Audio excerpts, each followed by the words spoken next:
Do I start now? Oh, it's on. Good evening, everyone. I'd like to start by taking you on a journey.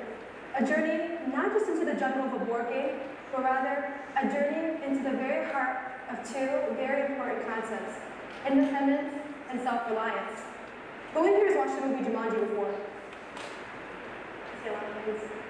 If you've ever watched the movie Jumanji before, either the original or the reboot, you know that it is a very wild and unpredictable ride through a very dangerous world.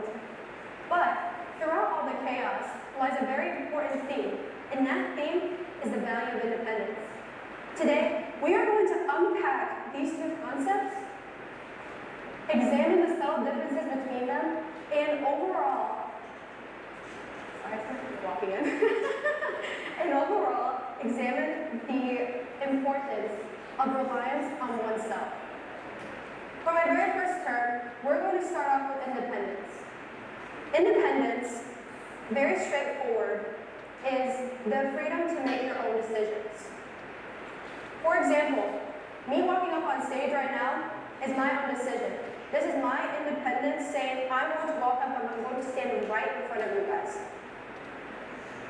However, independence themselves can also be a double-edged sword. For example, who in here has ever made a choice by themselves and then all of a sudden regretted it? I know there has to be no hands. See, when someone relies on themselves a little bit too much, it can send you into a spiral. And that spiral can start going down and down even deeper into the subconscious and overall creating a stigma saying, I need to do this alone. No one else can help me. I have to make these decisions on my own. Which leads me to my second term, self-reliance. Self-reliance in itself derives from the same autonomy as independence. However, self-reliance is the trust in yourself in order to make these decisions. So me showing up on stage and standing right here, I trusted myself that this is a perfect spot for me to see everyone. However, throughout rehearsals, I had the help of my teammates in order to stand right here and then help guide me so you guys can hear me better. See, that is what self-reliance is. I trusted myself to come on stage with full confidence. However, I had a support system in order to bring me up here. Now, what is the difference between these two? They sound similar, correct? Independence in itself is external. You're externally providing yourself with these actions and the concepts in your mind and kind of projecting them out. While self-reliance in itself is internal. You're internally projecting these into your inside, and you're having the confidence in order to speak in front of everyone. You have the confidence in order to make your own decisions, create your own path. That internally is saying, I can do this, even if I need to ask for help. When someone asks for help, even though you might be described as an independent person, it can feel like a struggle, right? Independence itself is a great thing to have. I would recommend it. However, you need to know when you can be independent and when you need to go ask your friends or your family, hey, I need help with this. Hey, I need to do this. Hey, I need to do that. And that is okay. That's what I've come here to talk to you guys about. Now, you might be thinking, how is she so sure that these are the subtle differences between them? How can we make sure that this is correct? How do I relate this to my own path? Well, part of my discussion here today, I'm going to guide you through my journey. And my journey as an academic weapon. I got some laughs out here. In 7th grade, I joined a program called College Credit Plus. And in my high school, it is very rare for a middle school student to join that program. When I joined that program, I thought, this is great. I can get some free college classes and I can get this out of my way. But 13-year-old me couldn't have been more wrong. I didn't realize the amount of stress and pressure a college class would have on you. Over the next courses, I took a few introductory classes and I got some decent grades. However, as I reached freshman year in high school,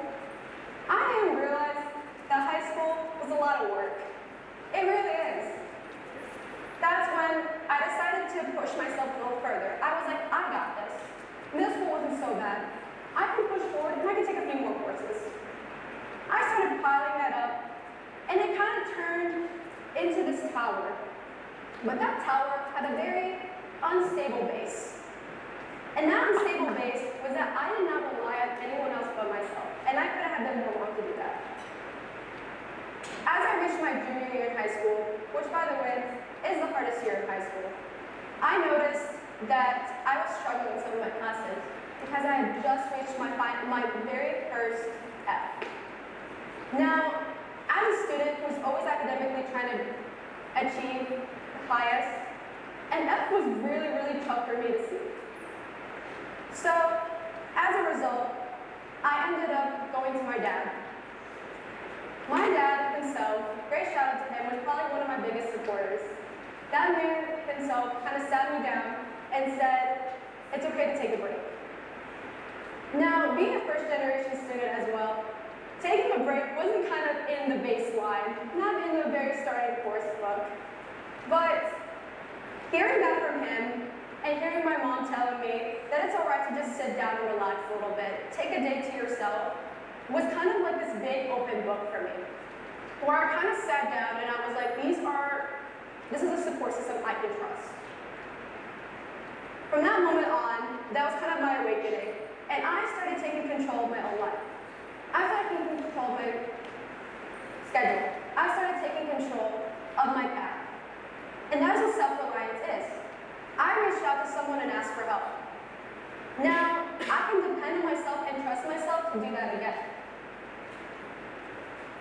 Now, how can we apply that to our everyday lives? Because obviously, not everyone in here is a student right now. Not everyone in here is in college. Some people might be working. Some people might be at home. Some people might be on spring break. Others, you could be in the same boat as me. So what can we do in order to help create our own paths?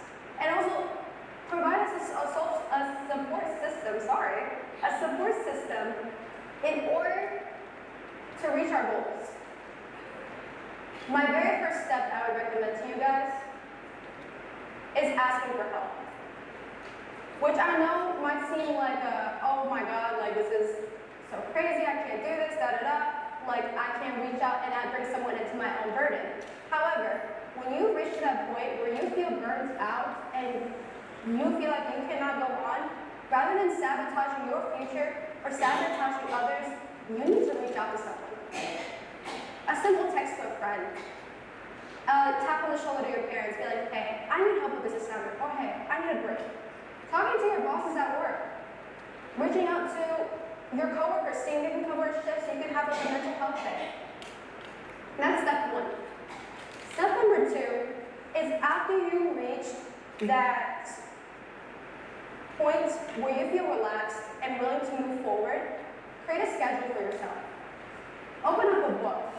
Look at your whole entire life and organize your tasks. See, this is where your independence comes in. You have that freedom to make the choices and see which one is more important. Which one can you delay a little bit? Which one can you be like, oh, I can take the late points on this one? And which one is like, yeah, I don't need to do this.